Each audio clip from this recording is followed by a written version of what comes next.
Hello, everybody. All right, I'm just checking. I have no idea where things are at. We're a little bit of a slow start today. I'm off schedule. Obviously, usually I try to be a little bit more precise. Let's see here if I go over to here. Oh, we still have our little don't panic guy. Oh no, can I toggle that from here? Where did I put him? There it is.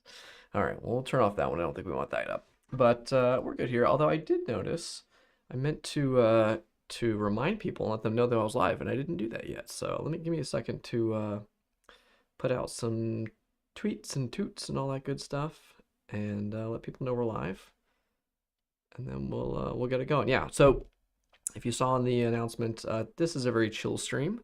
I don't plan on. Let's see. Let me make sure. Last time I got bitten. Okay, so end broadcast. Broadcast is starting. No one knew it was started though. So if anybody's here, you guys are fast on the draw, and you are subscribed to our notifications. So thank you for doing that. Let's see here. Let's get the URL. And if anyone is here, let me know in chat if it's working. Let me know that you're here. Hey, welcome. I appreciate it. Havard. I'm sure I'm pronouncing that wrong, so I apologize.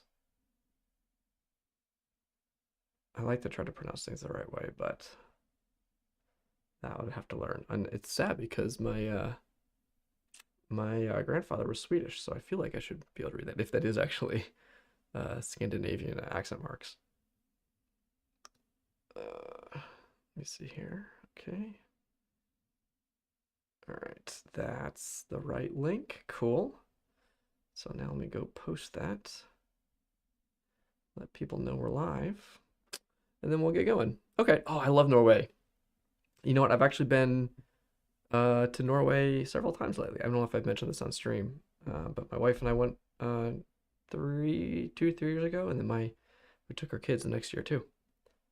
There's actually some really good flights straight from Norse Airways or Fly Norse from like Orlando, Fort Lauderdale, pretty close to me, directly into Oslo. So it's a nice direct flight for very inexpensive. So it's a good excuse to come visit. All right, let me see here. Let's make my post.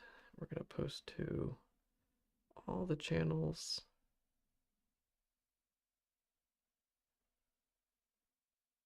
Yeah, so this one won't be like this one's super laid back. We've got the OST. Actually, here, let me pull that up. OST2.FYI, the open security training. Zeno Kova is putting together a really cool online kind of free training system. And oh, of course, good folks are in here. I'm not surprised. And one of the things that he actually reached out and was like, "Hey, we have Ghidra and we have Ida. It'd be cool if you guys were willing to put together a binge one." And I agree, it would be. So like malware analysis or vulnerability, they both start with the same. Yeah, so they both start with like debuggers 1101, 1102. And so I kind of want to go through one of these specifically in Binja and just try it out. So that's kind of what I want to do today. I haven't really planned it out. Comfortable with C and x86. Yeah, I think I'm good with that. And so yeah, I'm gonna go ahead and log into this. Should I register a new account? Yeah, let's register like a new account.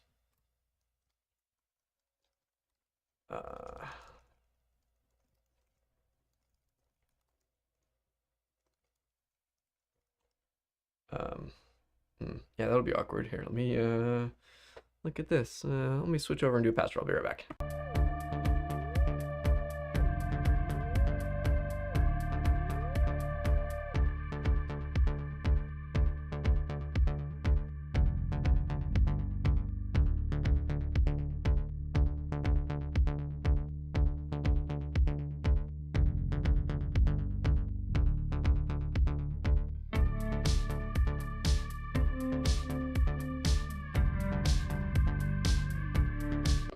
All right, we're back. So let's see here.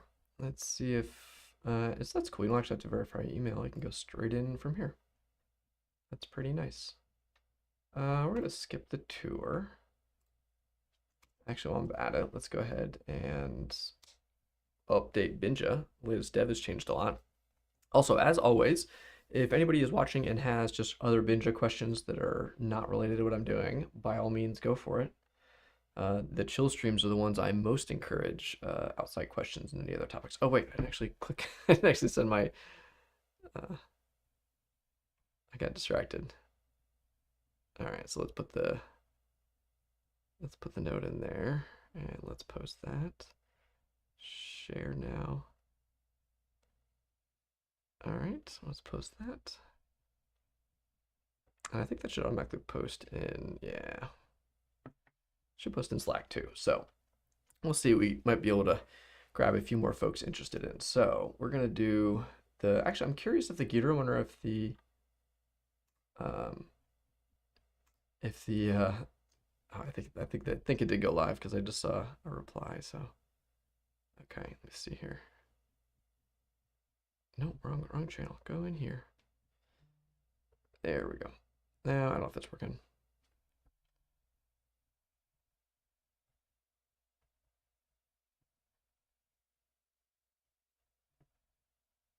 All right, so let's post here.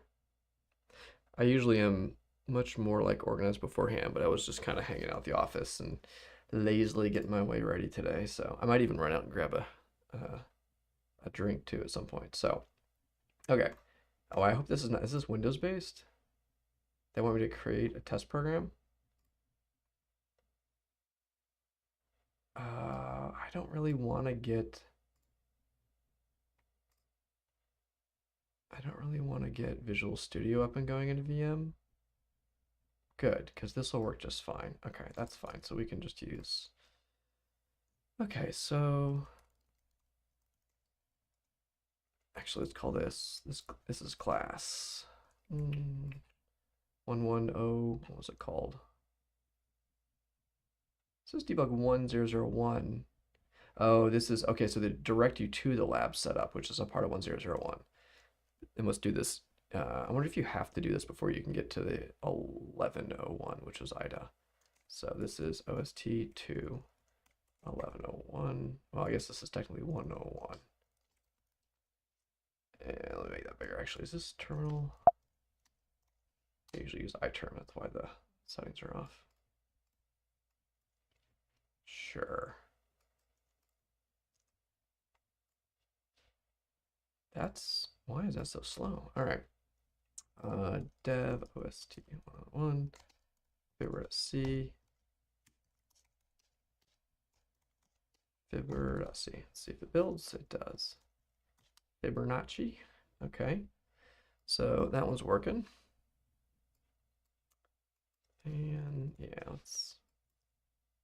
Okay, so that's letting us build. We don't really want to build an executable. We want to build a Mako or an elf. I would take either one. So let's go here. Yeah, they don't want dynamic base. I mean, I can turn that off on GCC as well.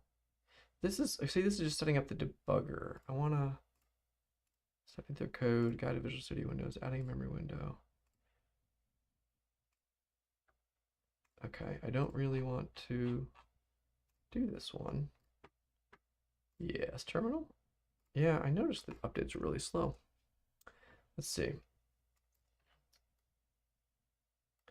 Check for updates. Try again. I wonder if iTerm's got something wrong because website seems, yeah, internet's fine. It's just that one. Okay. So let's go back to the course. Enroll now. Oh, hold on. I thought I was doing, see, this is the weird thing. I tried to go to introductory IDA. Oh, and then there's intermediate too. Okay, so it's introductory IDA.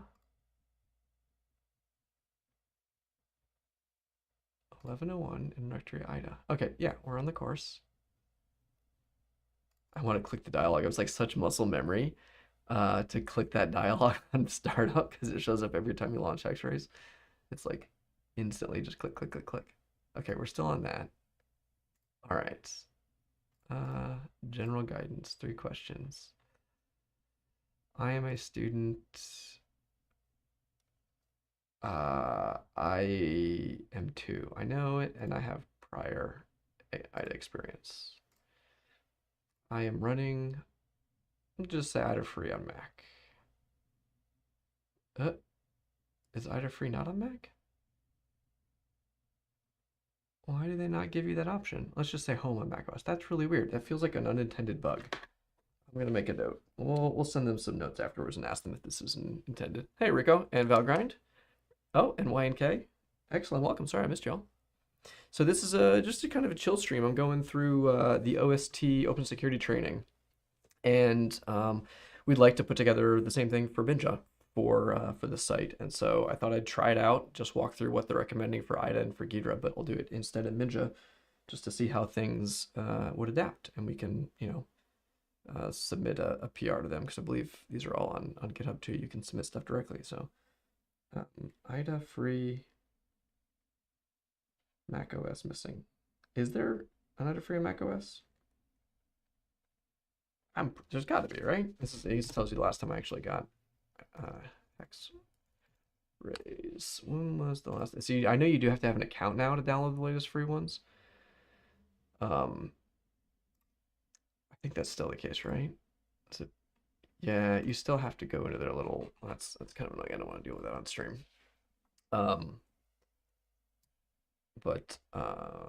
Yeah. Anyways, okay. So let's just tell them we're using it at home on macOS. That's good enough for now, and I'll ask them later if that's intended or if that's a bug. So let's see how that goes. Did I already submit that? Yes, submit that. Before you begin beta tester guidance, no posts. Okay. I thought it said 3 questions. I only saw 2. And the update failed again. Yeah, I don't know what's up with that term, but how can I ask questions? You use that. Okay, download and install. I don't think I need to have. Oh, poor Mac users. Look at this. Yeah, see, this one doesn't even have. Oh, I guess that answers that question then. It is intentional. They probably just didn't record videos on it because it's easier to record them if you're not running on a Mac. So there we go. Let's just say we did that. Oh, do I have to do that in these questions, or do they automatically mark as complete? Let's see. Oh, interesting. So you do actually have to answer the questions and mark things as complete separately. Good to know. All right.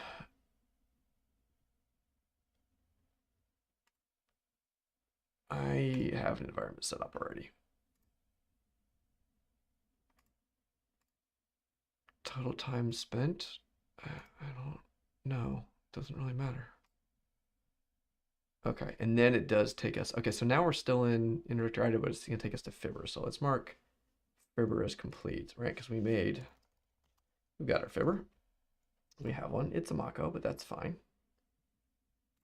Nope, I had it because I run a Mac. It was already set up. Yeah, okay, I'm not going to do that. All right.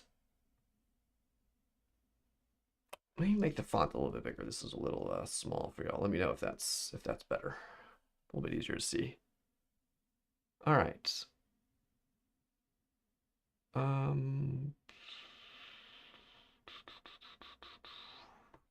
That's a lot of things. That says in Binja to open that file, we go to OST 101 and we open up Fibber. Okay. This is one of my favorite ones when you compare. I can't wait to see the Ghidra introductory section on how to open a file. That is significantly more work the first time you do that. Okay, so spacebar, tab, escape key, and G. That is exactly the same. So that's nice. Oh, this cheat sheet is a nice idea too. Does that still work?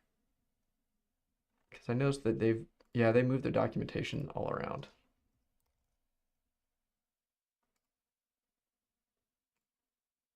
With the 9.0 release, they move things. So let's see, is this loading? This is really slow. I think they still run their web server from their office in Liège. It's not always the fastest. That doesn't look right though. Hold on. Oh, no, this is the cheat sheet. Oh, that's it. No, where did the PDF go? Hold on. What? How do I? There's a way to make a status bar. Show status bar. Yeah. Oh, okay. Yeah, that's just broken. Pro shortcuts PDF.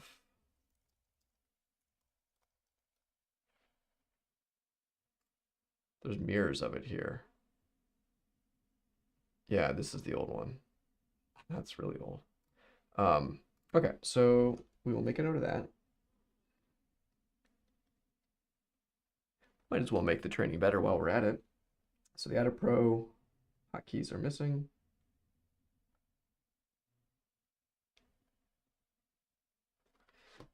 Yeah, I'm not surprised by that. I did notice when they redid 9.0, they broke like all the documentation links. There's even their own internal docs don't always link correctly anymore. I'm sure they'll get it fixed up. That's wait, what section are we in? It's still in IDA, but that's oh yeah, that is okay. So what are they gonna have us do here? Now that I Download IDA free. Load the PDB. Load the thing. And load the PDB separately? Yeah, like okay. So that's a good thing to note, I guess. On the Binja version of this, the only thing is I don't have a Windows machine set up here. I should probably just set one up for the next stream. But I wonder if I can find something like hello world.pdb. Somebody's built hello world and has a PDB. Oh, that's a WASM one. Not quite what I want. Hello world.c. Somebody has hello world that I can steal here without me having to go find a it used to be I would just do title index of and you get like the directory listing pages. That was great. That was very useful. That's not it. Huh. Windows C on Windows, but do they give you I mean that's the source code. Yeah, that's not the actual binaries. I doubt there's a PDB and a built ones now. All right, there we go. Yeah, actually GitHub is the way to go. Let me just search for hello.pdb. But I can find this if I can't for this username. Welcome, good evening, or good afternoon, good morning, good night. We're going through, we're taking our time. There's a rate limit for me to type a search query. Good job, GitHub. That was really. So we're going through Open Security Training 2's IDA course, and we're just kind of cruising through it, seeing what it would take to make a Binja version of it. Since that was something they reached out, and I thought that was a great idea, and so, okay, can I? In some cases, that may take up to an hour. Are you serious? Did I type too fast? Hello.pdb. Search all of GitHub. Seriously? All right, I'm gonna just search on my phone where I'm logged in because that's just ridiculous. Let's see. GitHub home. Search for hello world.pdb. Let's try the full one. And if this doesn't work, well, we'll start over.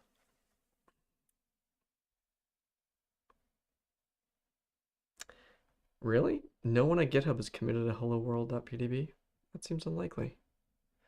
Maybe they called it hello.pdb. All right, we're going to bail on that idea.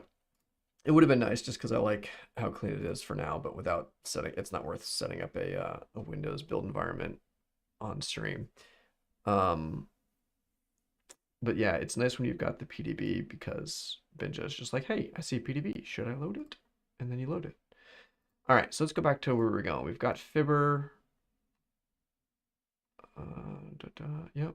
All right. So we've loaded it. And so now we've got navigation. Yeah, the nice thing is IDA is definitely the better one to go to because our seriously. Wow. GitHub thinks I'm a bot, and so does YouTube. Can I just go to that? Well, this might be a short stream without me. Okay.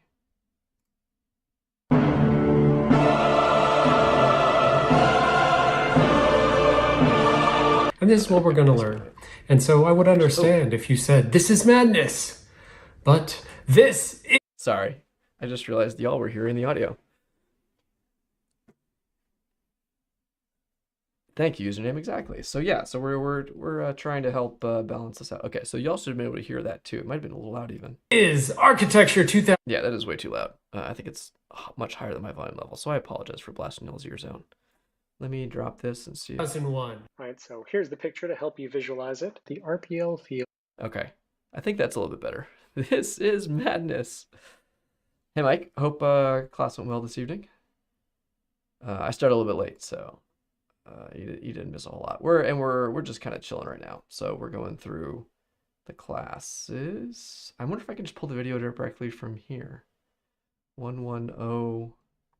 Can I search for playlists? Yeah. Okay. 1101.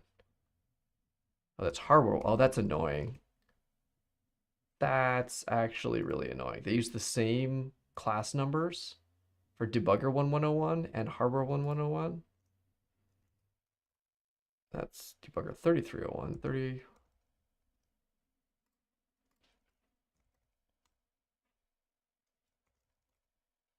Where's the debugger?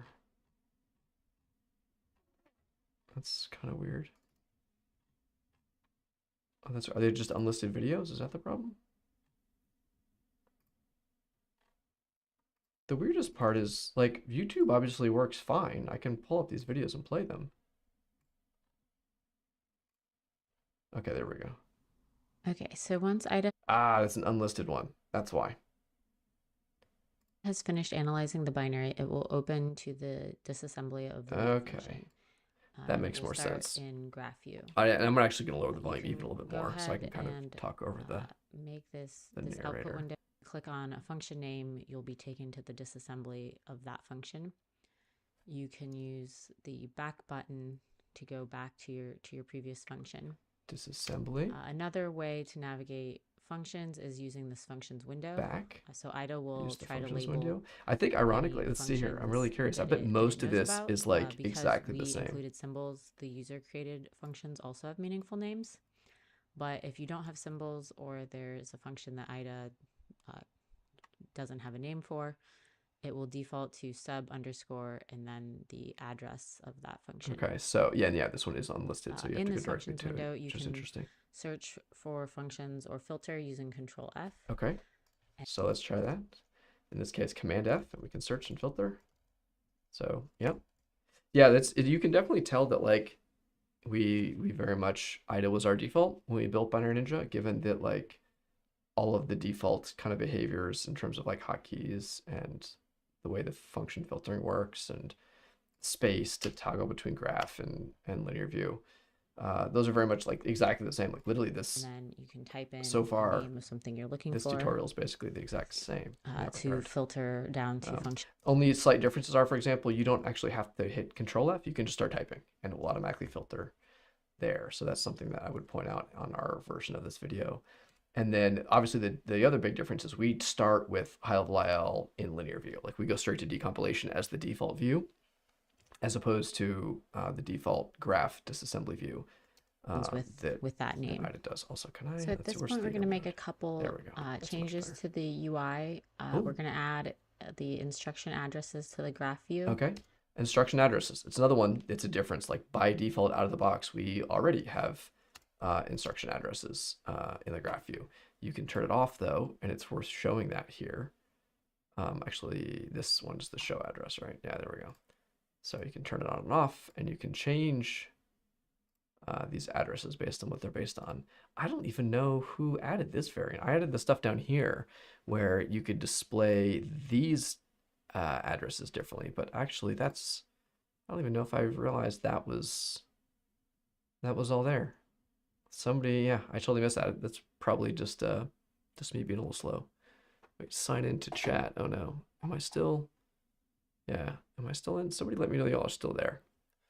Makes it look like I'm. Oh no, I think that's just if I wanted to like chat in that box. So I think it's still rendering chat. All right, so let's go back to absolute, right? Let's leave it that way. So that's the default there. So again, the thing they're actually turning on by default, to change, we You already can do do. that by going to options, Man, I used to do this general, all the time. Yeah, and then line I prefixes. never turned that on.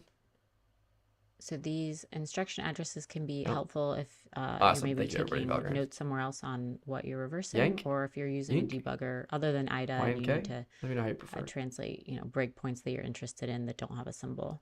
Okay. Knowing what Yeah, so address actually that's the interesting. instructions So the at. default there they've got is the section as well. So we could actually match that section start, or not section, segment. Oh, you know what? We don't actually show the segment itself. We just do the plus. Interesting. Yeah, I could see that being preferred. So depending on what you want to paste it into, but oh, there we go. No, you can do it. Oh, interesting. No, so it doesn't. I feel like it should use name. I think that's actually, that feels wrong. Like if I do function start, yeah, it's function name. That's correct. Address display from section start. Section. Oh, right. Segments don't have. No, that's correct. Segments don't actually have names, so that's expected and completely valid. Okay, so yeah, here would be the text. The equivalent is turn on section, and then check that box, and then do it this way. So we could make it look like that if we really wanted to, but I kind of just prefer.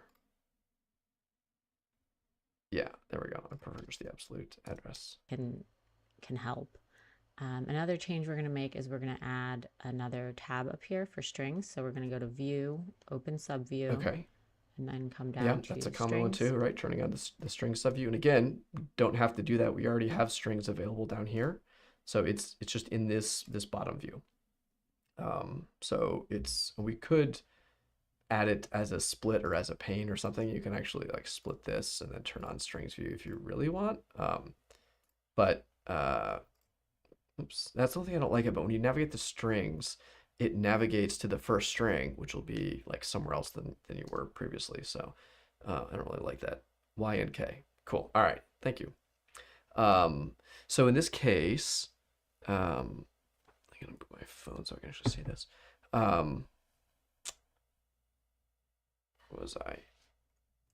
We were changing. Oh, strings right down here. All right. So in this case, just turning on strings here gives us the strings view that we'd otherwise have. A separate window. There is another way to do that too. So you can actually turn this on to windowed and then turn up strings view, and then we can make it up, and then we can just leave it around and like switch tabs. So that's one thing we can do. In fact, we just fixed a bug so that if you double click one, oh, does that not work? That should be navigating. Uh-oh. Oh, hold on. I know why. So actually, you notice it's not closing this window and focusing the other one because this is a much older version. I just realized how outdated I am. So let me trigger an update first and get the latest dev.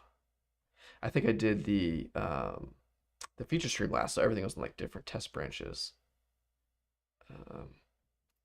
So I need to update that. Yeah, but actually, I just added that, and the reason I added that, if you are used to the way Hexrays does pop-up windows, for example, some people really prefer like that modal dialog that appears in your face.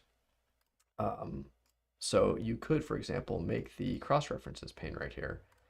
You can make that windowed, and then as you like click around, you can hit X. So like if I do it right now, it actually doesn't focus it because I'm on the old dev build. It didn't behave this way. And if I navigate, if I double click, yeah, it goes there, but this window is still floating on top of it. So that's been improved. It's still not quite the way we like it. There's still a few things that make it a little more awkward. But if you really, really prefer the sort of modal dialogue feel of it, it's going to be much closer to a better behavior. So now, if I go to latest dev, that should actually be fine. Oh, there's a couple other things you'll see too. I don't know if how many folks have literally got dev in the last few days, but one of the other things that's changed is there's a new plugin status section on the new tab widget, which is really nice. It's something we've kind of been talking about for a while, and then Kyle went and built it this week or sometime recently, and I think it came out really well.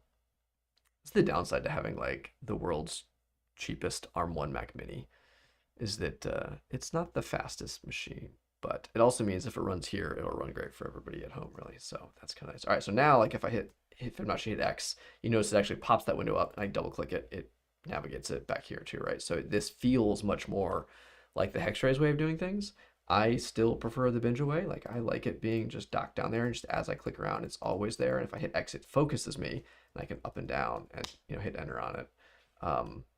But that's certainly an option now. So if you switch it to windowed, it'll mostly feel like IDA. The one thing that I will point out that needs to be improved is if you change like the size and then hit escape to close it, for example, and then it's smaller again. If you change the size and then you close the tab, I think is that what does it? No, if I close all of Binja, I think. Like it's really annoying that you have to like restart the whole thing. But I think that's what triggers the save. So that's straight up shouldn't be. Yeah, see Valgrind exactly. Like I think people who are used to the binge away, it just works. Yeah, see now it's wider because I like, so if you want it to behave a certain location or size, you can do that, but you have to restart the whole thing to save that location, which that's a little annoying. I should be able to like just hit escape and then X again, and it should remember that. So that's something I do want to fix. But yeah, again, I prefer it down here. I think that's nice. Although there is a pretty decent argument for making it down here, actually, depending on what you're looking at. If you really want to see like a lot of like wide decompilation, it might actually be better here versus just a really wide sidebar. So it kind of depends on your layouts, which mode that you wanted. I think it's here normally. So yeah, I usually just leave it there. I think that's good enough. But all right, so that's pretty similar. And again, like we're halfway into this first video, and basically everything is the same. And this can be really helpful if you're reversing and there's maybe you ran the program and there's some strings that you see that you're interested in exploring that functionality. So you can use the strings, and you can search by doing Control F. And again, yeah, much like I mentioned before, filters some the search here, you can just start typing, right? And it will go up to there. Like you can also if you're down here and you hit Control F or Command F, it will focus the strings view explicitly for you to make that more obvious. But you can also just start typing. The function 6. Yes, I completely agree, Mike. That's one of my nitpicks as well. There's a straight up issue for that, and we're tracking it. So just to see what he's talking about, if I open up like a bigger binary, let's do this one. Should be big enough, I think. Let's see, give me one of the bigger functions. No, this was not that big actually. Yeah, I need some bigger than that. Once and for all language plugins. I don't remember this one. Also not super big. Anyways, regardless, you can see up here how this the header is sticky. But like if I change this whatever to something, and then I scroll to it, that there, I can't like right click, I can't click, I can't like change the type, I can't do anything there that I can with it here. Fully agree. Yeah, that one's actually tracked. And I do know it's, yeah, that's important, but I agree. Similarly to the functions. Yep. So filter. Again, so just basically we the same. start typing in Except we put our Fibonacci, filter and we'll things up top, and we show them by default. So we think it's one nice thing to have it always be available. About the strings window is that it defaults to ASCII strings. So if and this is something we actually don't do. You can right so click, yeah, like they have different types of strings. And I had already well, we do have some of these. So all the Unicode. But you can Unicode ones we do also have. But we don't support for Pascal strings or wide Pascal or Delphi. So that is actually something that IDA does better for sure. Their string system is more back to these expansive. Tabs. The next tab up is hex view. Yep. So this is so synchronized we should, of course, with show hex view here. View. So if we click on this, or if we want to synchronize it, the bytes that are at that address. This would not be how I recommend so again, it's the same thing. We're focused here. That's 8. In the bytecode. Well, where was it? I would BB, go back to that options. That same thing is there. So if then you can tell look here, how many the address we had selected is the same. In here. Also, you notice these folding things are there right now. That is on dev, so I showed that off on the feature stream, and that one's slated. I think a lot of the features that I showed off on the feature stream are actually bigger and bigger. So you know, feel free to turn that off if you aren't using Yeah, it. Valgrind, I realize a lot of people aren't used to But it. back to hex And view, so that's why the Control if F there's still another focuses that data field location and that you're shows you the interested search in, box. I you agree. can use the G key. Yep. And obviously, again, the and, address from familiar bench is exactly the same, right? So type say in we're the in hex address. and I'm just gonna pick go something to the main. different as an example. It's a So single that will underscore then, main. you know, take us Or to was that it just me? location. Yeah, there we go. Right. So obviously The I can do next that tab here. over is Structures tab. So if Structures, IDA of course, we put identifies over here. structures from symbols We or its put own them in analysis, the it will put the sidebar. We put structures our here. structures here. But you can also Users get to can it create their own structures. here, So if right? you Types discover a of structure structures. while you're reversing, you Yeah, can so you notice add the it here to make change it from a horizontal life easier, to vertical. that's out of scope for this class. Enums similarly, So you get that IDA instead of will these put, tabs like that, any although that you it could finds split here, them here and you too. can create more, And you but can we switch won't be this using to that. types.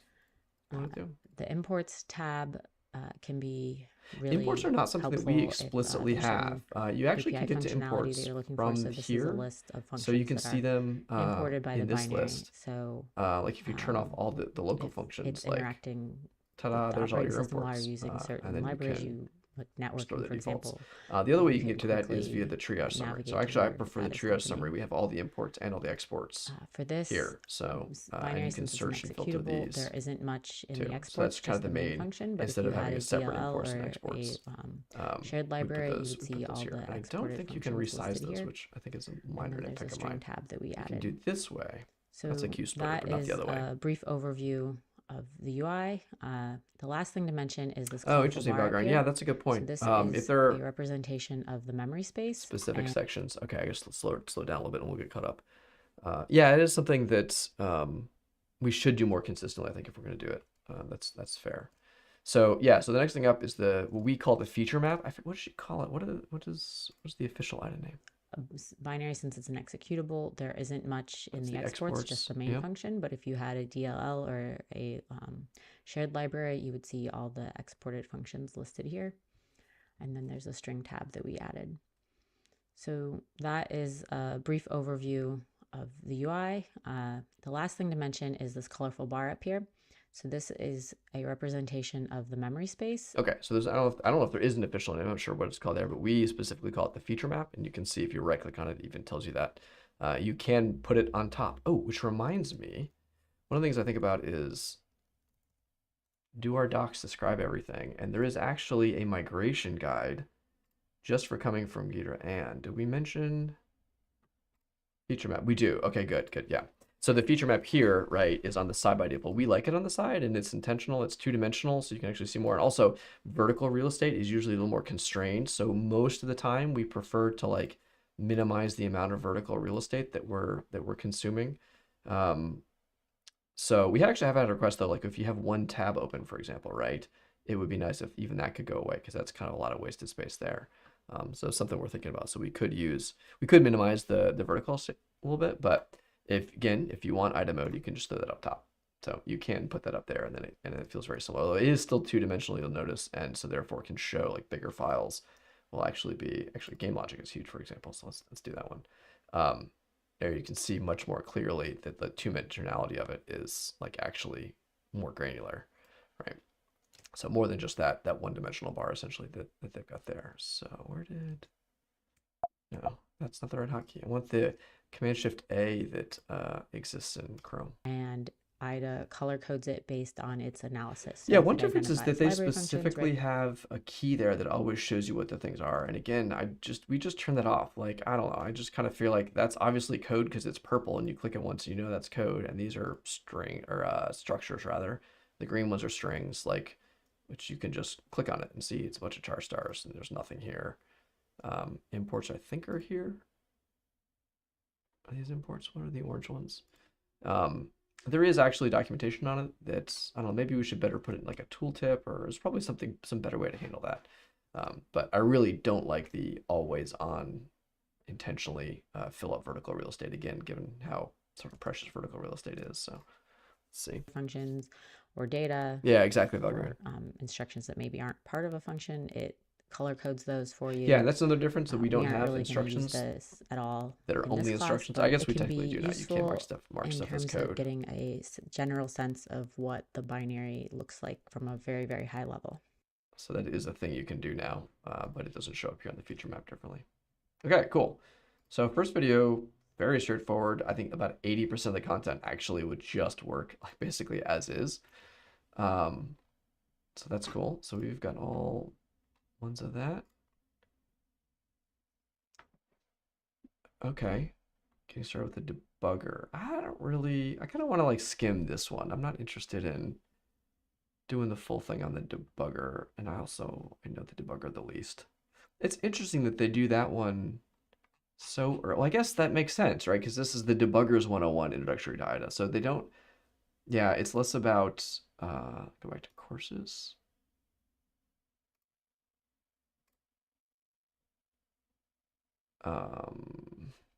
Yeah, so it's Debuggers 101 in WinDBG. Oh, civics, that's cute. Advanced WinDBG, HyperDBG. Actually, let me just search for IDA. Yeah, so they just have that one. In fact, I noticed that the series after this doesn't exist yet, I think, right? Like if I was looking at the where's the map? How do I get back to that cool overview? Oh, no, learning paths? Yeah, there we go. Okay. Yeah, so I think these don't exist yet. So I think the 2102 and 2101 doesn't exist. There is introductory static analysis, actually. Oh, no, that's in development. Okay. They reserved the course number. That makes sense. Let's see here what's like expected. And I kind of want to go back and look at the malware analysis too. So, malware analysis. Oh, I need my sideways scroll here. I'm so used to having a mouse that has that. Oh, very interesting. TE executables. Yeah, we've actually got pretty good support for those right now. Same as there. So it's just the introductory. Does this mean I'm doing it? I'm curious what that little... This one's not clickable. That's weird. But the other one was? This is just a... Yeah, this is just a PDF, but the other... Is this one interactive then? No, it's still a PDF. Oh, but it is still clickable. Wait a minute. I ran into this recently. They actually... Safari does this. Is Chrome... I don't think Chrome does this. Sorry, I'm going to go on a little side quest here. Because I was trying to test some PDF stuff in Chrome. And... See, Daniel, that may be why they reached out to us. They actually asked us about it. So this is why we're looking into it. I want to see... I think catching up to what's there... Well, let's finish. We'll finish going through the debugger work. And also I think Chrome needs to be updated. I probably haven't launched it in a while. Oh my gosh. Thanks, Adblock. You're the best. That's not great.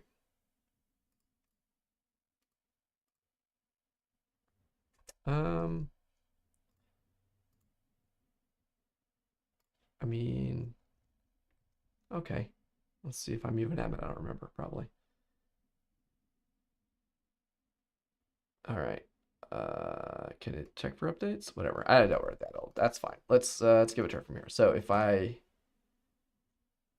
these links clickable? Because yeah, I recently ran into the long story short is we put an ad in. It is clickable. So I think I'm just doing it wrong then. We were trying to make a link clickable on an advertisement for paged out. And we had trouble with that unless it was already a link that was automatically linkified. It may have also been about the conversion that they were doing on it. So maybe that was just a thing about how paged out was working. I should ask them about that. Oh, that's what it is. It's a portal over to here. That's funny. I see what it does now. I don't now. Okay, now I want to go back to see what the where was the other portal? It was on the VR side. No, wasn't there? I know that was the VR. It was malware. There was an item one that went down, and then comes back out over here. Okay, I see. Reversing C++. Okay, so after this should also be after Ghidra. I assume we should. Well, maybe this was specifically for. Oh, Gal's great. That's cool. Yeah, so this one is specifically for items. So this would be another good one to convert over.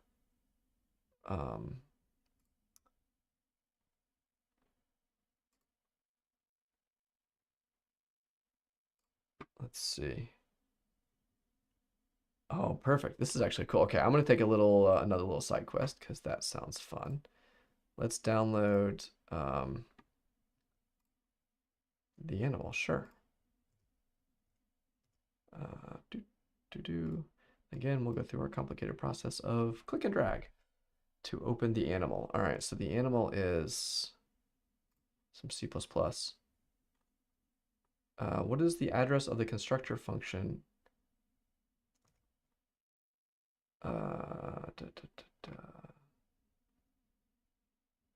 Writer new main new that.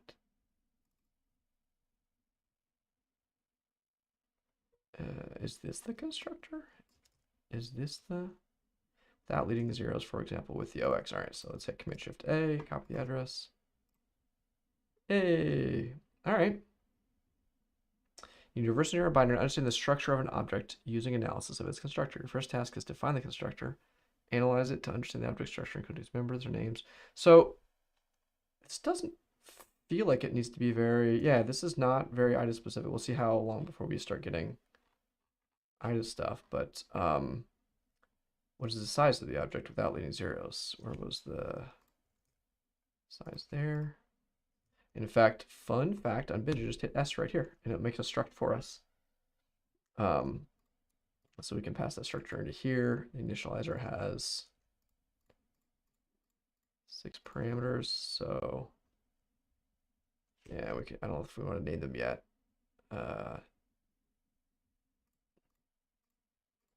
Jerry, it's going to be a name. So there's this pointer. There's that. Okay, so where does this object structure exist in memory? Let's see.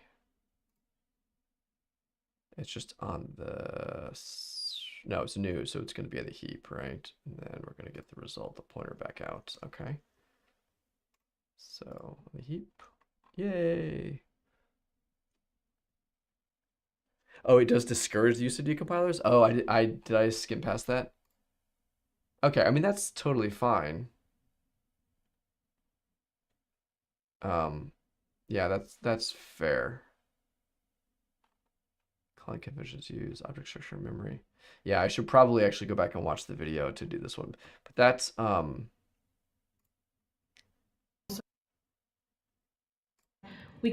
right.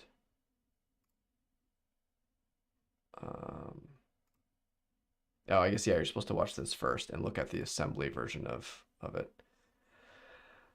I mean, yeah.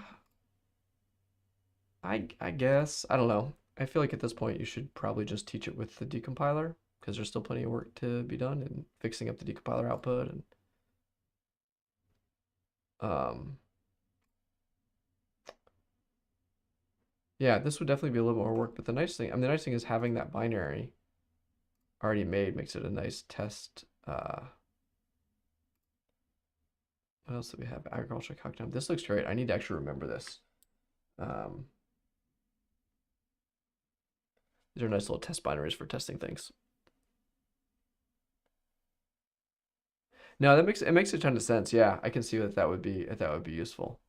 All right, that actually looks like a really good one. That's super useful. And Gal's done some great talks in C++ reverse engineering too. So okay, so I am sort of getting a little distracted there, right? So what was the original? That's the only one that really comes after. I guess that's not true. The x64 assembly technically comes after. That's a little weird. And then that was still in progress. Yeah, so really the only one in the series actually done after the introductory one is the C++.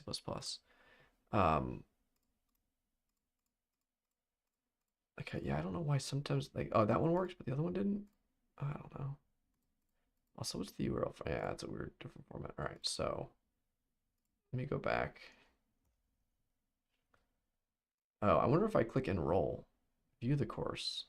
How do I enroll in it? Am I not enroll now? Oh, okay. But I already started doing all these stuff. Did it not? Oh no, I have to do it again. Oh no, okay, I've already got it. Next, unmark progress.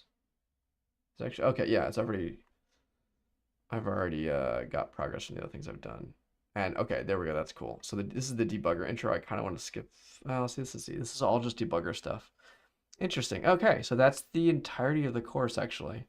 So really, it's mostly about using it as a debugger and less about the general feature. So there's very little in here. So yeah, this would be super easy, I think, to put together a binge of one of this. Let me look for like setting, listing, and deleting breakpoints. Yeah, so like if I have where's my fibber, and I want to debug it, main breakpoint, toggle breakpoint, debugger run. Where is it? Where maybe I have to start it first and then it shows up. Yes, it could be dangerous. I wrote the code myself. All right. Actually, let's do, yep. All right, so now if I breakpoint that one maybe and remove that one and then continue. All right, we've hit the first printf. We continue again. Console Python target. Oh, you know what? I bet it's not flushing. Yeah, there's no new lines, so it's not gonna flush this to the output until we get past it, which is a little annoying. Yeah, that's kind of expected. You know what? Though, let's there's already nulls after this, so why don't we just actually unlock this for hex editing? Let's modify this file. And let's go add a 0A here. 0A 0D. Let's go throw that in there and see what now I don't know if I run this now. I think I have to save file contents only. Yeah, I don't think this will actually run the modified one, so let's see here real quick. No, right? So it's stopping each one and it's gonna go through until it's gonna, yeah, there's no new lines there at all. So let's instead let's save it, file contents only. And let's just save fibber2. Now let's debug that one. It keeps the same one there.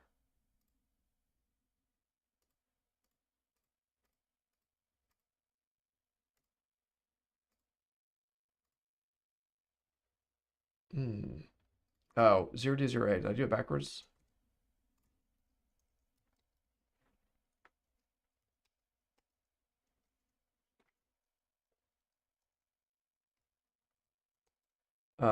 Just 0A. Yeah, it's Windows versus I forgot that. Just 0A. For shame. So let's just get rid of that. Yes, yes. File lock is on by default. Okay, so save file contents only as fibber2. Let's just close and reopen it just in case. Fibber2. And now let's in the debugger.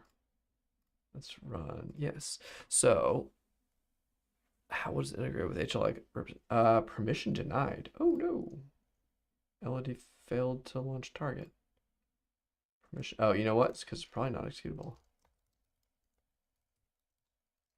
Yep.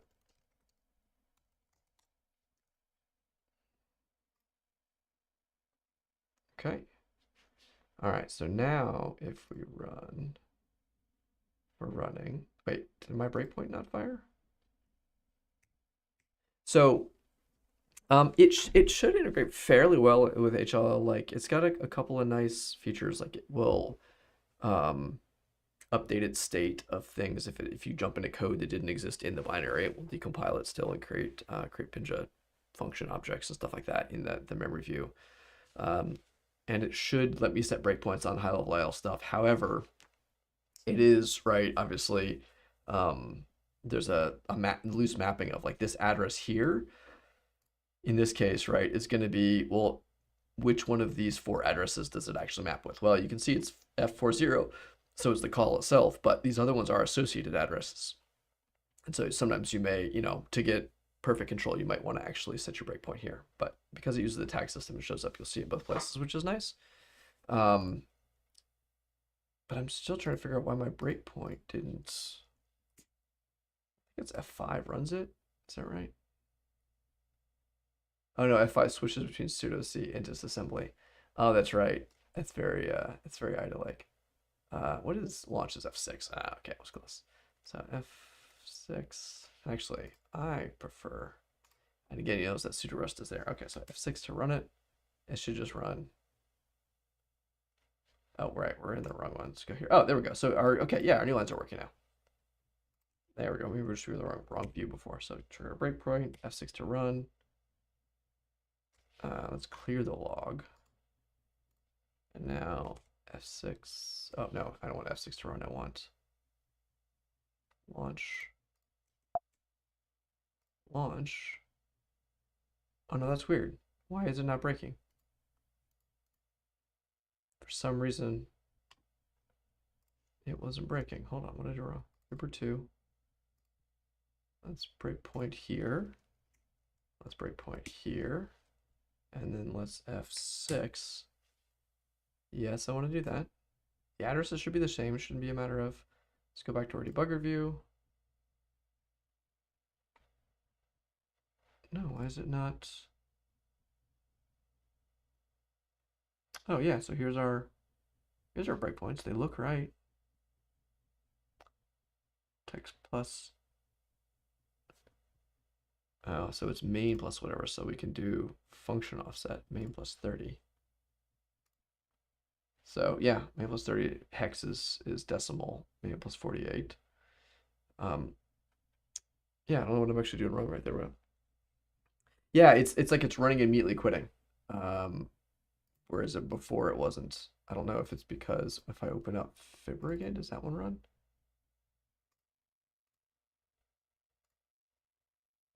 Yeah, see that one runs fine. I did something when I saved it that's breaking my breakpoints, which is ironic. So the initial breakpoint's here, and I can just single step. I think it's F7. Yeah, to step into, and F8 to step over. So I can step in high-level IL to answer your previous question, much like you could, like in Visual Studio, if you had source code and you were debugging something, which is really nice. So you can use that, or you can switch over to disassembly view and do it there too, and it will kind of do what you expect each time.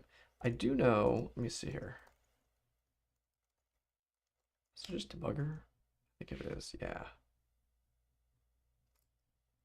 Yeah, this is the new thing here. So I was gonna see dev docs, user guide, debugger. There is a new feature, info widget. Yeah.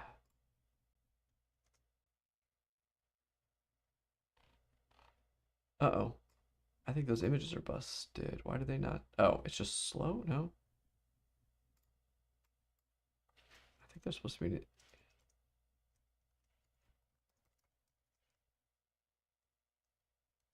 me see. Yep. Debugger info is supposed to be there. Oh, now it's loading. Okay, that was weird. That was actually slow. That was very strange. I wonder maybe something. Oh, so can you dump the state like contents variable? So that's actually good timing. That's basically the idea behind this this new debugger widget here. Oh, I haven't seen the new icon. Debugger modules is the module list. Nice. Yeah, I like that. And then this is stack trace. Okay. But then this one, yeah, that's right. This one needs to change. Ooh, we need to remember that. We need to, before we forget, debugger info. So this one lets you set, or at least this is the beginning of like a variable watch, basically. So you can see like the variable arguments, for example, for this function, right? Or if I come in here to Fibonacci, and now let's see if my breakpoint works. F2. Is that the wrong one? No, hold on. So F2 there. Yep, and then I think F6 is the continue, resume. F9. Oh, that's why I was hitting the wrong hotkey before. F9, is that the problem? Oh, well, I found my bug. That's good. All right, so you see there's a var 14 with a value of 1. So yeah, it does have the ability to pull variable. It's not as customizable or expressive yet. So the idea is eventually you can put like watch points and stuff in there too, custom memory addresses or whatever you want to watch, and it would track it here. And obviously it's getting that just here as like this register. Or is that from a stack value? There must have been a stack value in here because the value is 1.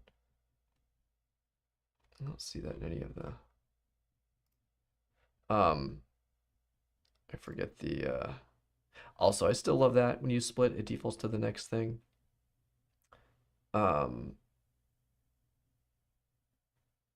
So in here, the breakpoint. Oh, that's interesting. The breakpoint is actually at 60 at the start of the function, but showing up for this assignment. I wonder if I actually set one here. That's the comparison, and then check. Okay, let's try that. Let's do F2. Let's F9. And yeah, so now we have the results of this branch based on the comparison too. And then where is our var 14 coming from? It's just W8 here, I guess.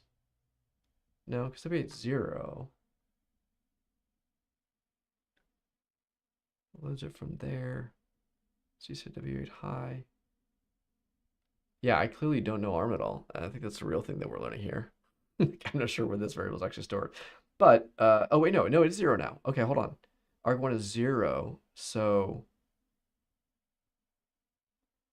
Oh, right, now var14 was showing up before. And now we're checking if arg0, or arg1 rather. Okay, so arg1 is 0, it is W8. All right, that makes way more sense. Yeah, and then, actually, we can probably just kill this breakpoint here. And check this. Actually, I like that one better. Let's kill this one.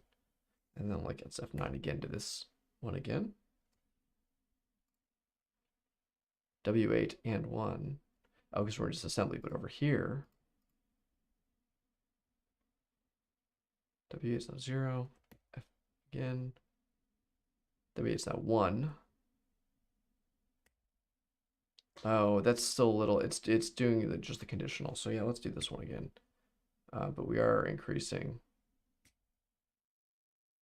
No, I want the breakpoints here. Oops, I hit F8. I stepped out of, didn't I? F9? Yeah. All right, now we're back in. Debates 2. Var 14 is showing up as 1. I think that's... I think this is var 14 though. If I check the variable. That's just a stack value, and I don't know if that's actually right, but anyway. Yeah, I don't know if IDA has done that either. Actually, I haven't used their debugger a lot. So yeah, this is relatively new, and that's why, like I said, I needed just to go check the docs here because it specifically talks about exactly that. Registers memory rights as long as any hints that can be to reference, like memory values, so you can see this assembly, or you can see in like higher levels, like kind of hints about it. So yeah, goal is to expand that out more. So, all right. Well, I don't use the debugger very often, and this is not the world's best choice for it. Let me see. Let me just look through real quick. Stopping and restarting. I think I've been doing all of these. So stopping and restarting navigation. They're configuring the debugger layout. We just used the sidebar. Stopping. Navigation. Let me see. What do they suggest for navigation? Yeah, so the debugger mode in IDA takes over a lot more. We tend to kind of leave it the same. You can just use the debugger pane on the left. And it will, for us, it stopped in NT DLL since we told it to suspend on Okay, start. that's the initial breakpoint. But if you didn't check that option and you step through the program here, Registers, and modules, these and threads. Yeah, flags like so all are that stuff next is to it. You here. It's just in can other. make this a little bigger so you can see them. I think is this It has a box for modules that get loaded threads? I thought by there was one for the threads too. program here. And Maybe not. then threads, you can keep track of threads as it's executing. I Below bet there's an that issue for it. is the stack with the current stack pointer. So as things get put on the stack, those will fill in here. And then in this section, you have a I hex thought there view is. of Where are the memory. threads? No, So there's you can choose a something. memory location to see All right, the let me get data back to at that location. Yeah, so like hex memory view. The memory view, that's a bug too. It does that sometimes. See, I thought we fixed that. We fix it most of the time. It still shows up occasionally. I think it actually depends on the like if it's graphics accelerated stuff. Does it do it? No, see, it doesn't do it now. It just anyway. All right, yeah. So like raw memory view. I think you literally just I think you basically go into in the debugger. Can you just specify the address that you're going to? And if it's like a heap address, you go to it, I think. Yeah. I think you can literally just like in linear view, like it's no different. It's the same linear view, which is why this gets shrink so much. So you turn off file back to only mode doesn't work in the debugger as well, though. That's the only problem with it. But yeah, that's why our feature map is so tiny. That's because this thing has all the memory map. We can just access it via the debugger API. So if I just give it some random arbitrary address, it will go there and it will show me the address. So this linear view, the decompilation view, the hex view, whatever view you want, is just now the memory view of the debugger. There's no difference. It's like integrating both of them together. This was a change from the memory map stuff that got way better actually. So that we can overlay the debugger map along with the file's native stuff, right? So we have like this is like debugger backed memory. It's like a big chunk of memory, but it's querying it live essentially from the debugger backend, LODB in this case. All right, so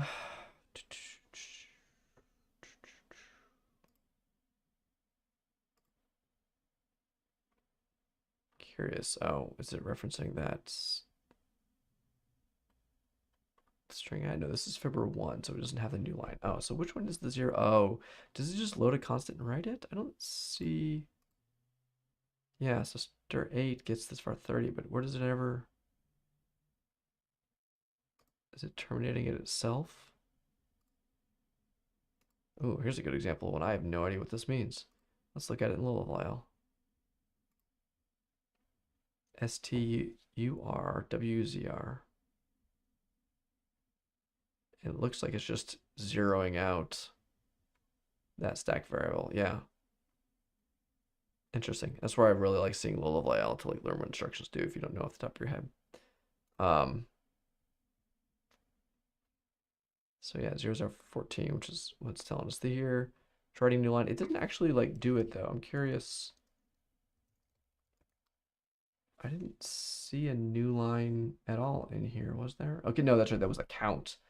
So that actually wasn't a new line. That was just a coincidence, right? So this, yeah, that's right. Oh, that makes sense there. And then what is the null? Oh, it's the initial. Oh, okay.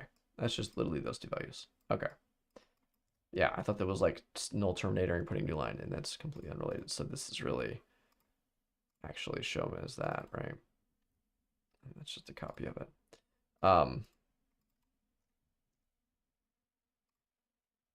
It's a little bit more clear. Yeah, we could probably be a little smarter about when to show hex and when to show decimal. I think that's something that we've been kind of thinking about what that would look like. But all right, I think we're like so far though. And down here you have the output bar. Yeah, we have a little bit more control over here instead of just like the output or anything. Right? We have so we are going to customize this a little bit by. We have the Python console still. We have the debugger UI, which is where you can do raw GDB commands, right? Or raw LODB or GDB or whatever commands you want. So you can just type LODB commands in here. And then target is the actual console, which I think is the output is how it, think it making mixes this it smaller in, because we if I weren't recall correctly. really going to use that, so we have more space up here. We won't be using the threads box or the modules, Yeah, so we can so give ourselves basically she's going to end up more doing space basically there. what we do by default.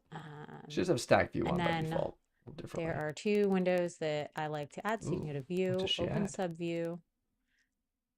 The first is Disassembly. Why? You already have disassembly on the left. We can move this. If you click and drag, IDA uses these widgets to kind of build the UI, so it's highly customizable. I want to add this as a tab, so I'm going to drag it up here. And so this will give us a IDA view of the disassembly in graph view that we can go to investigate addresses as we are debugging. Curious why you wouldn't just have it be here, like have it replace that instruction pointer live when we're debugger done. view. It's like we tend to do the same thing. If you want something graph else. view, right, you could just do The this and you other can debug it through there. tab that we're I think going to it does. add is Interesting. View, Open Subview functions.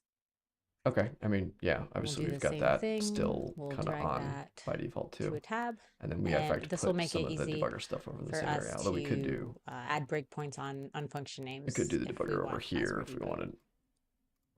Right, and then leave the symbol view over there.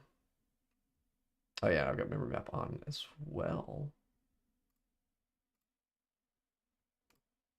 Yeah, there we go. So okay, so that was debugger navigation, starting, stopping. All right. Examining offers, measuring, stepping through, attaching to running. I mean, this is okay. I think this, yeah, this would be pretty straightforward to record the equivalent of. It is good. This is good audio, good screen recording, so it's nice that they've got that. But there's very little actually on using IDA. There's using it as a debugger, I guess. But there's not a whole lot of IDA specific stuff. Oh no, I'm not passing. So, okay. Yeah, I think I'm probably wrapped up. I guess real quick, I kind of want to look at Ghidra. I'm just curious. Discover new.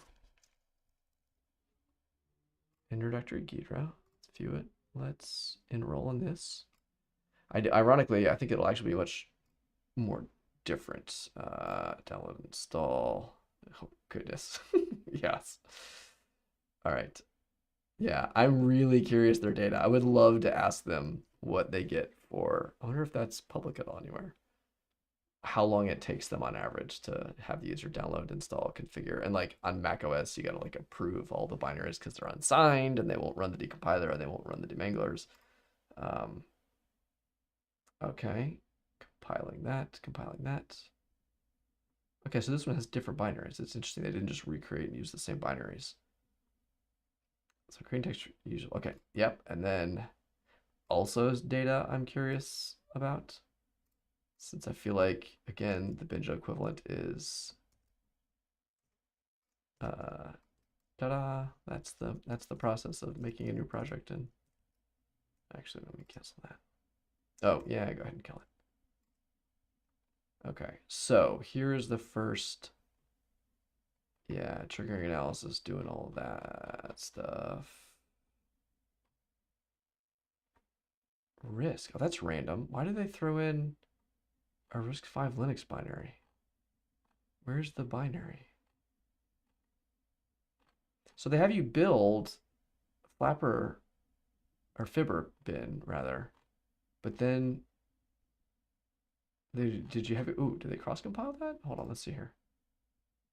Maybe I should have skipped that part.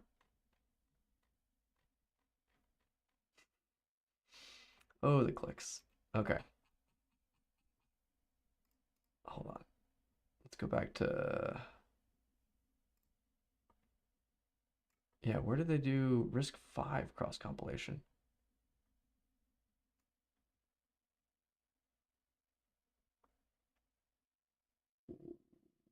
But that didn't talk about.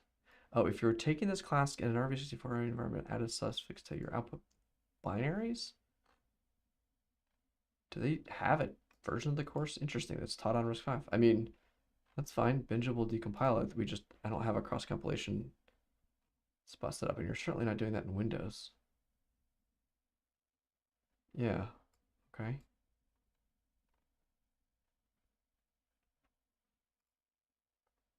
All right, and then yeah, I do like that they gather the feedback and the timing though. That would be really cool. I'd love to see that data. Yeah, and there's all the stuff to actually get the stuff to run. Okay, importing. Yep, yep, yep. And then loading the file. Okay. All right, nope, still haven't gotten to the part that Binge just does all by default. There's a lot of video. Okay. All right, so here is the first where we talk about the listing. Just you get a listing. Okay. Yep. Got it. Decompilation. Yep. Okay, so this one's much more like granular and less video and more just screenshots. I guess we could do either one for a binge one. I'm curious if people. Oh, hey, Kade, welcome. And are you traveling? Kind of. I'm just kind of like trailing off. This has been pretty chill. Short summary is I'm going through the open security training stuff.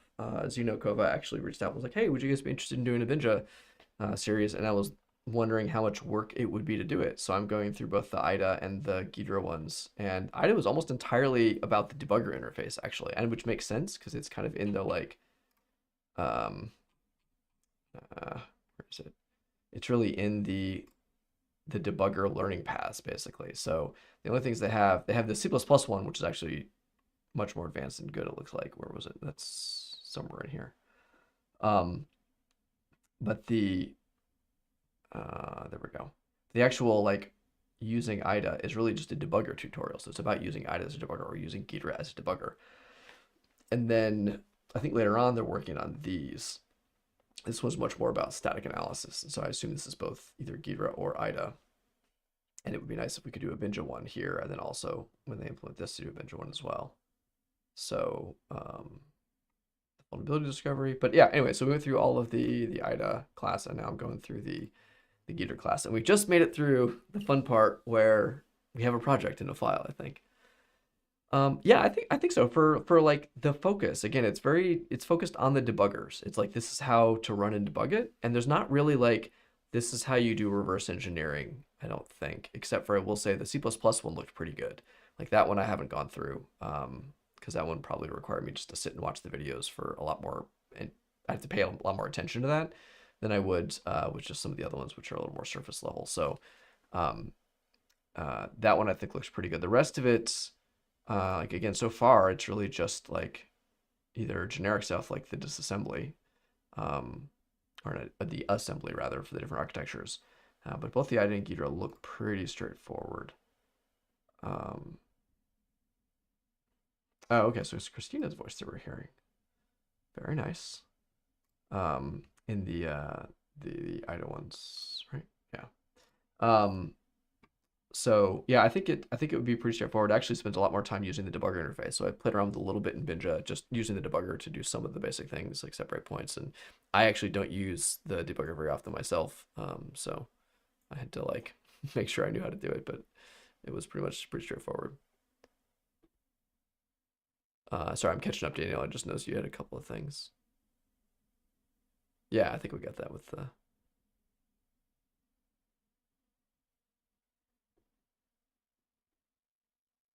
Yeah, so Daniel, that does work. The multi-project stuff does work now. You can, if as long as you have to have the commercial license, but if you make a new project instead of a new file, which actually I think this is already in a project on the server, and you have multiple binaries like in the project, you can use the what is it called? Link? External links? Yeah, the external links section here, right? So like if I had libc, for example, this binary imports libc, I can point it at a binary and be like, yeah, that's where libc is. And then all of the libc imports from this binary that are exports from the other ones would follow the references.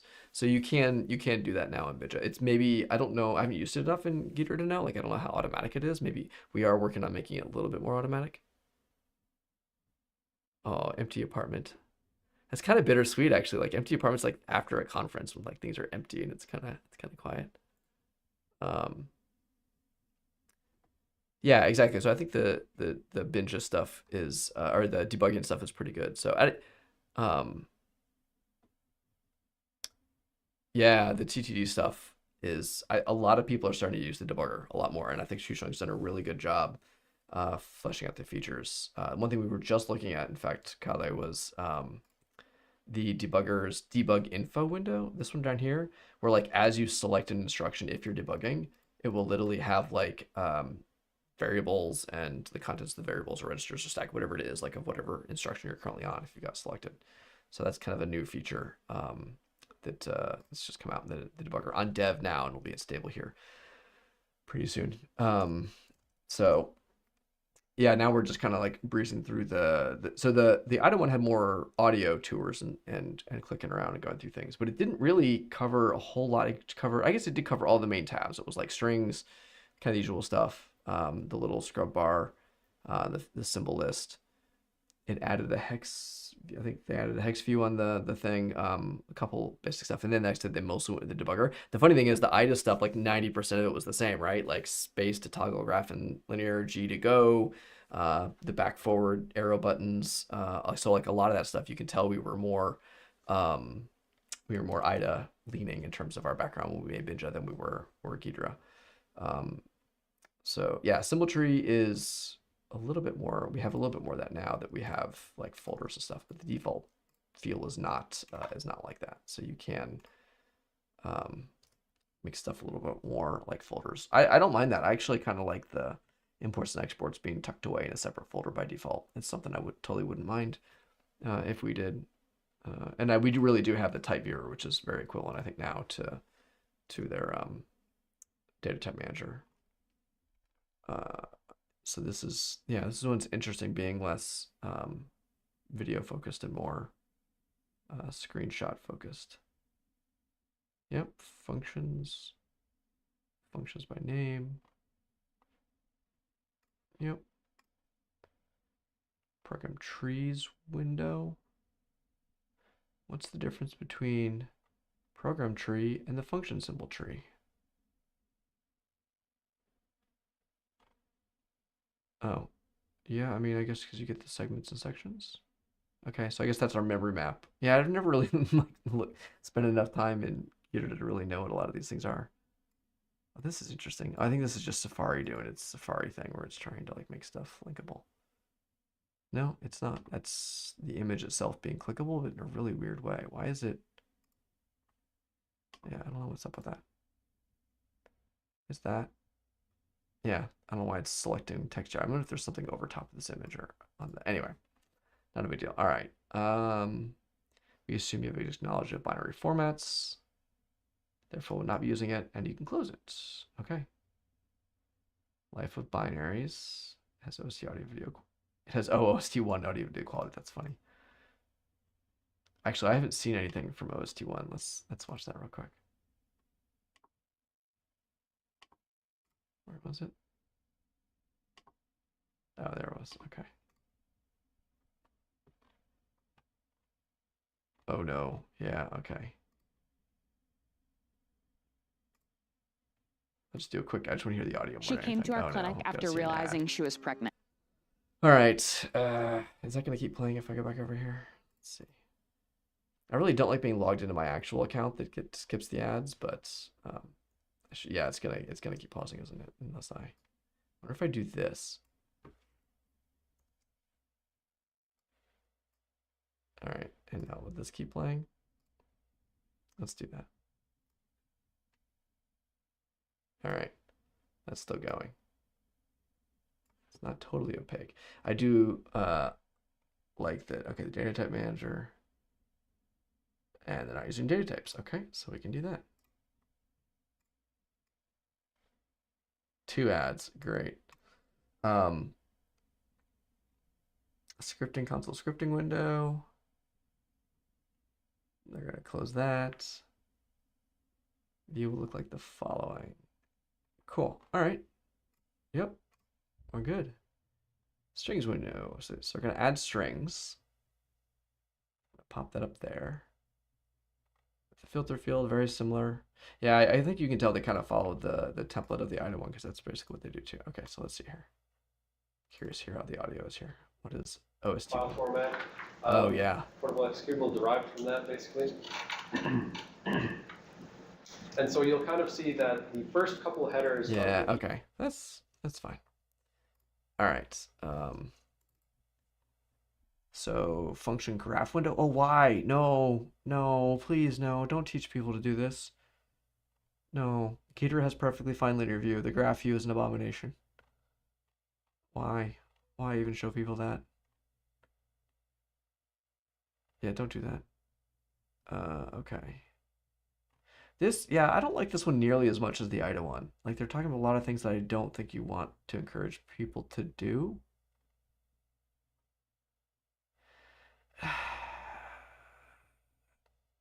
Okay, I mean, yeah, I don't know. All right. Toolbar. Well, that's nice. So they do go into much more detail about all that stuff. Than, well, not really that much, I guess. But more than the IDA one did. Yeah, we're gonna skip that. And then, yeah, so straight into the debugger. So again, very, very basic, like overview. Don't dig into any advanced stuff. It's just like, what are the default stuff visible and maybe one or two things you might want to turn on, which I think in Binja, literally just covering all of the sidebars would cover more than that.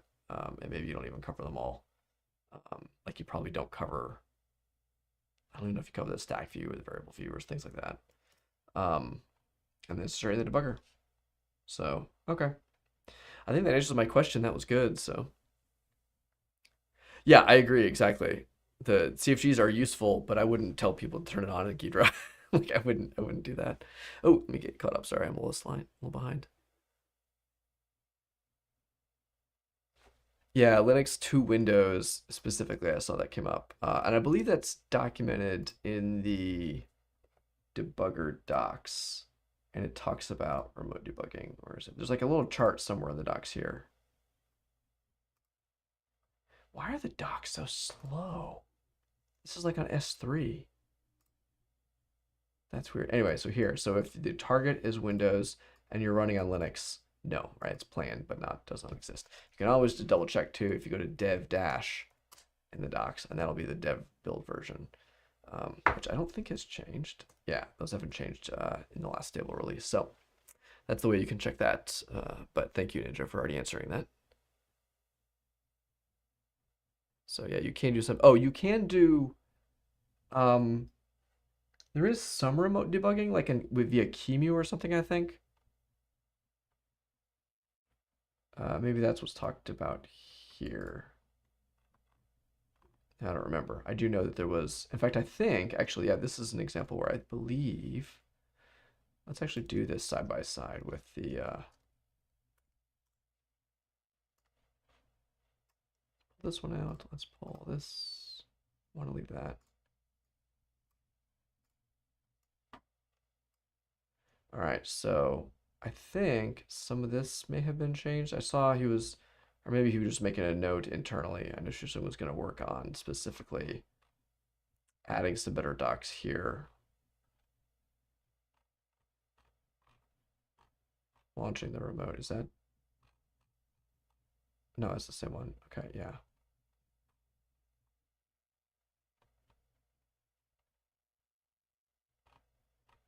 Something, no, I guess it's the same. Yeah, so I don't know if there was changes coming to this yet, but it looks like it's the same, basically. So far, yeah, so far it's still the same. Okay.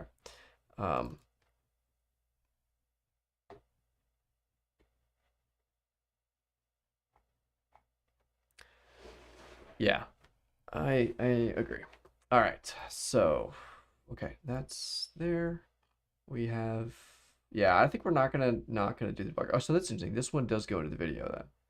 So for the debugger portion, it's just an 8-second video.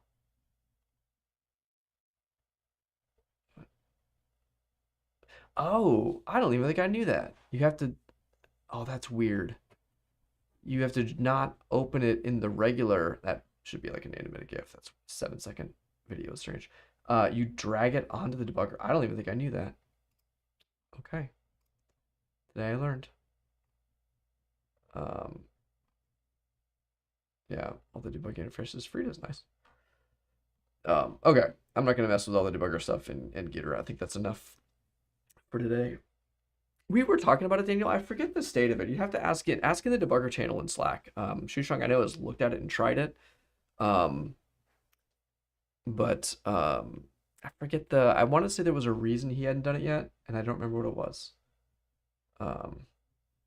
So yeah, I don't remember what it is off the top of my head, but all right. Well, that's yeah, it gives me some confidence. I think that we could probably I'll probably get Kyle and Shushang together because it's good to know because I didn't realize like how much of this was really just the debugger, and so Shushang would probably be the right person to write up some of that stuff, and Kyle can do the video editing, and we can throw together some some Binja stuff for OST2. So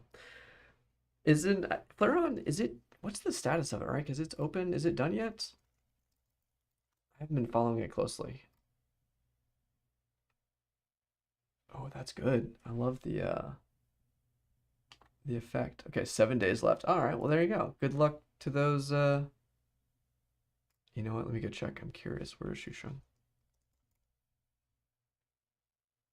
He's on 9. Oof. That's close. He's got one more left. Good for him. All right. Well, that's crazy too. Let's congrats to everybody. The top 199 people have already finished it. Every year they get more and more. I feel like that's impressive. So number 29. Did you really? Baller, dude. That's really good. That's impressive. Yeah. I need to get off my rear and do that. Seriously, 1 year. And then of course your Ratra. I don't know who the bad god is though. That's a new. I mean Jinmo, Ratra, those are like classics. Where's I mean Ricky's there, but where's what's his name? From University whatchamacallit? 3 Swedes in the top 30, even though enlisted. Yeah, no, you count as a Swede. Absolutely. I mean, you're sort of picking your window there by saying 30th, right? I wonder, did they pick that by GeoIP or something? You should, yeah, you have to change it now to Brit, right? Very cool. Awesome. Well, good for them. That's great. What are they? Oh my goodness, 40 minutes early. Like that is. I wonder if any of them slept. Who am I thinking of though in Canada? Robert Shaw. Actually, I don't see him on here. I forget his handle, but I feel like I'd recognize it. He's usually up here a bunch. Except he has a baby now, right? So maybe that'll do it. Yeah, I don't see him here at all. Maybe he took the year off, but oh, all right. You picked it because you didn't want to have to admit that you were going there.